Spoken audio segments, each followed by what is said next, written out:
사람은 태어나면서 많은 질병에 노출되어 있습니다. 그렇기 때문에 콜레라, 뇌염, 결핵, 그리고 요즘은 자궁경부암 백신까지 각종 백신도 함께 발달하고 있는데요. 신종 바이러스 질환이 세계 곳곳에서 창궐하면서 백신의 중요성은 더욱 커지고 있죠. 그래서 백신 산업은 미래를 이끌 바이오 산업으로 주목받고 있습니다. 이런 가운데 우리나라 백신 안전관리 체계가 세계보건기구의 공식 인정을 받았다는 소식이 전해지면서 국내 백신 산업 활성화에 대한 기대감이 커지고 있습니다.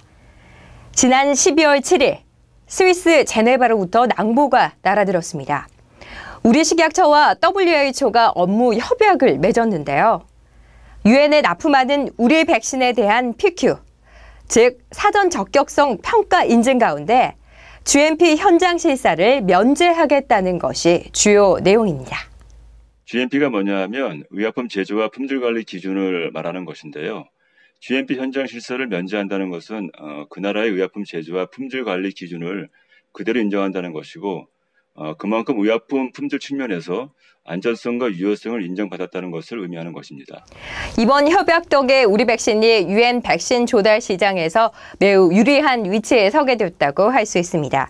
유니세프 등 유엔 산하기관은 WHO가 실시하는 사전 적격성 평가, 즉 PQ를 통과한 백신만을 개발도상국에 공급하는데 전 세계 어린이용 백신의 60%를 유니세프가 공급하는 만큼 WHO의 사전 적격성 평가 인증은 백신 수출의 결정적 기준이 됩니다.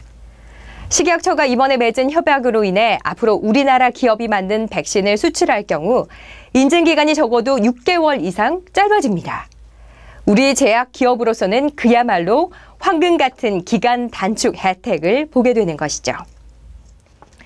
이번 협약을 통해 우리나라 식약처는 국제보건기구의 PQ 인증을 받으려는 국내 백신의 허가 심사 자료 등의 자료를 WHO에 제공하고 WHO는 백신의 부작용 정보와 백신 공급에 영향을 미칠 수 있는 정책 정보 등을 우리나라에 신속히 제공키로 합의했는데 이를 통해 우리는 WHO의 정책 변화에 효율적으로 대응할 수 있게 됩니다. 이번 업무 협약은 WHO가 우리나라의 백신 안전관리 체계에 대해서 국제적으로 인정할 만한 수준에 이르렀다는 것을 공식적으로 인정하는 계기라고 생각합니다.